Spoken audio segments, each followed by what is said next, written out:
All right, let's dive right in. Today, we're talking about the single most valuable thing you have, the one thing you can never, ever get back. And we're going to expose the biggest illusion that you're probably living with every single day.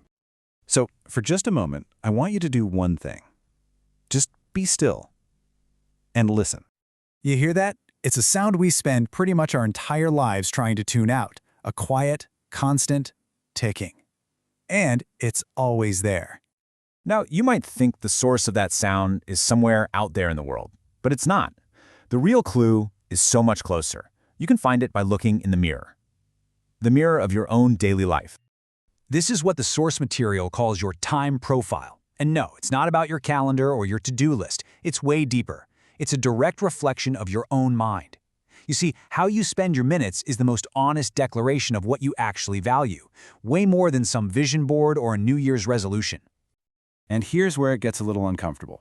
Look at these two lists. On the left, that's the reality of our day-to-day grind, right? Answering emails, running errands.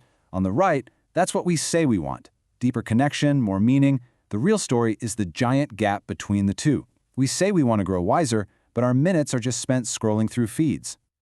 So you really have to ask yourself, when you look into that mirror, the mirror of how you spent the last 24 hours, is that the person you actually meant to be? But, we don't ignore the clock all the time, do we? There are moments when time feels terrifyingly real. And understanding why it feels real in those specific moments, well, that's the key to uncovering the biggest illusion of all. Oh yeah, we get it. When we're sprinting through the airport to catch a flight, every single second counts. When a big project deadline is coming up, time feels like it's hunting you down.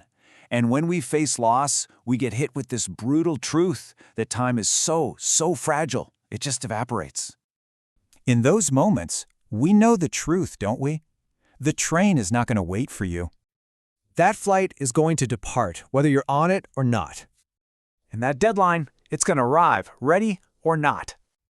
And here it is. This is the great paradox. We totally accept that everything else is temporary and finite. The train, the flight, the deadline, all of it. And yet somehow we see ourselves as the one exception to the rule. This quote just nails our fundamental mistake, this deep-seated illusion of our own personal timelessness. So, to absolutely shatter that illusion, the source material gives us this beautifully stark and powerful metaphor. It's a way to feel the truth of our own mortality, not as some abstract idea, but as a cold, hard reality.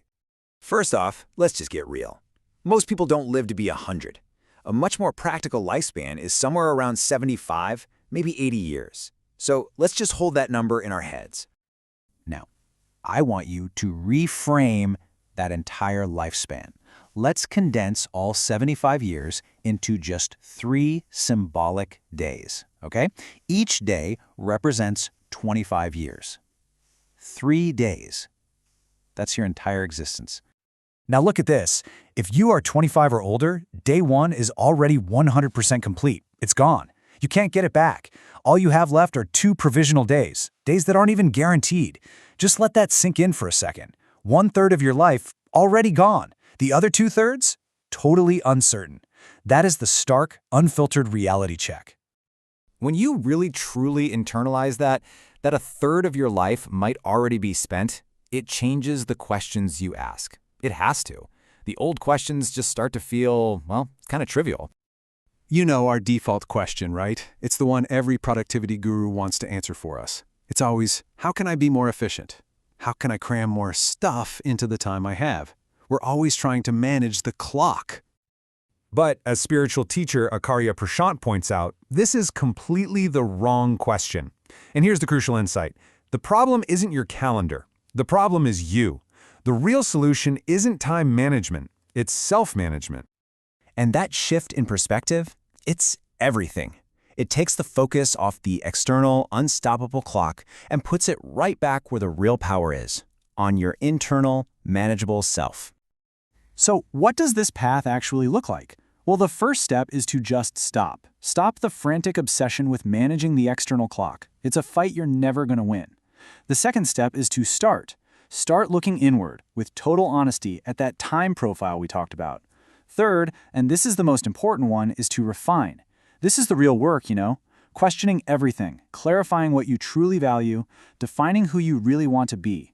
And finally, you just watch. You'll see that when your inner world is in order, your time just aligns with your purpose, automatically. No forcing it, no frantic scheduling.